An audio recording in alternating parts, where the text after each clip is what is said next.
जी बाजी, अस्सलाम वालेकुम। वालेकुम सलाम। जी बाजी, ये वीडियो वायरल जो हुई थी, आपको थप्पड़ मारा था इन्होंने, ये काशिफ कौन है आपके? ये मेरा कज़न है। ये कज़न है, तो क्या मामला हुआ था? कुछ भी नहीं, मेरा चेहरा मैंने निकाब उठाया था, इसने बोला कि तुमने क्यों निकाब उठाया है।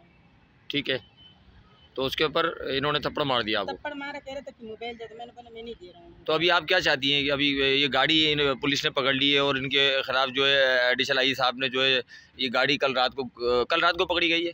जी हाँ। तो अभी आप क्या मुतालबा करना चाह रहे हैं एडिशनल आई साहब से? बस मैं क्या बोलूँ, मैं तो कुछ भी नहीं बोल सकता हूँ, लेकिन ये गलत है। जो भी किसी ने भी ये वीडियो वायरल किया है तो ये अच्छा नहीं किया है, बिल्कुल गलत किया है। हमारा घर का मसला है। हमारा घर का मसला है, ये मसला हमारा अपना है। लेकिन बात यह है कि इन लोगों ने गाड़ी खड़ा किया या ड्राइवर को पकड़ा है या कैलेंडर को, ये अच्छा बात नहीं है, उसको छोड़ दो। मैं कुछ भी नहीं और नहीं बोलता, ये मेरा अपना कज़न है, ठीक है, पराया नहीं है। और अच्छा। जो ये वायरल हुआ है ये वीडियो, उसको मतलब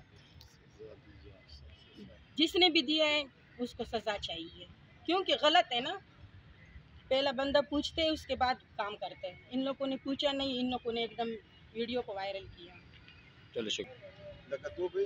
हाँ, अच्छा नादिन, इस वक्त हम खड़े हैं यहाँ सईदाबाद ट्रैफिक सेक्शन में। सब्सक्राइब करें और बेल दबाएं ताकि कोई खबर रह न जाए।